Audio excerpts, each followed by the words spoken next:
এই স্বৈরাচারী নীতিকে কিন্তু আমরা এখান থেকে বিদায় করেছি। Good good. তোমরা তোমাদের সময় মতো আমাকে যেদিন ডাকবে একদিন আগে বললেই হবে, আমি চলে আসবো। বসে তোমাদের যত রকমের কথা আমাকে বলবে, আমি শুনবো। আমার জ্ঞানে যা আছে, আমার বুদ্ধিতে যা আছে, আমি কোনো কানে কোনো ষড়যন্ত্র বা কোনো কিছু কৌশল এগুলো আমি কিচ্ছু করি নাই। সারা জীবন শুধু বেগার খেটেছি। ওই যে আমার বড় ভাইটা গেল না, সে আমার দেখতে পারে না, তার জ্ঞান বেশি, আমার জ্ঞান কম। ওনার লেখাপড়া অনেক বেশি, আমার কোনো লেখাপড়া নেই। ছেলেবেলায় উনি শুধু মারতেন, কারণ আমি যেটা পারতাম ওনার সামনে বসলে সেটাও পারতাম। একটু দিবে এই মাসটা।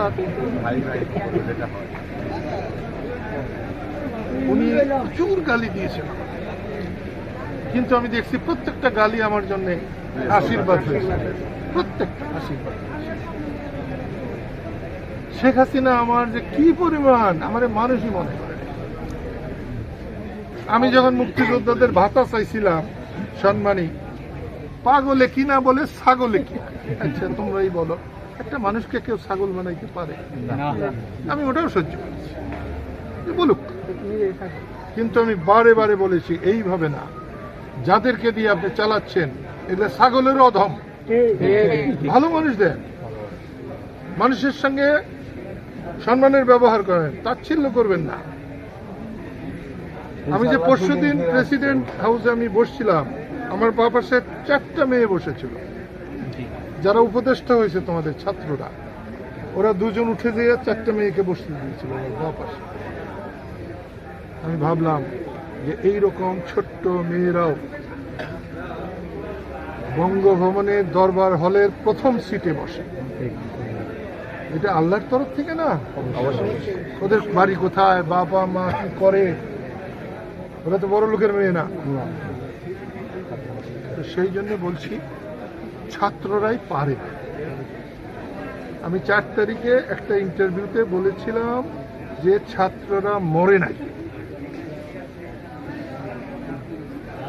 যেমন ছাত্র যুবক মরে গেলে জাতি থাকে না। আমি এইখানে কিন্তু রাত কাটিয়ে গেছি আজ থেকে 9 বছর আগে।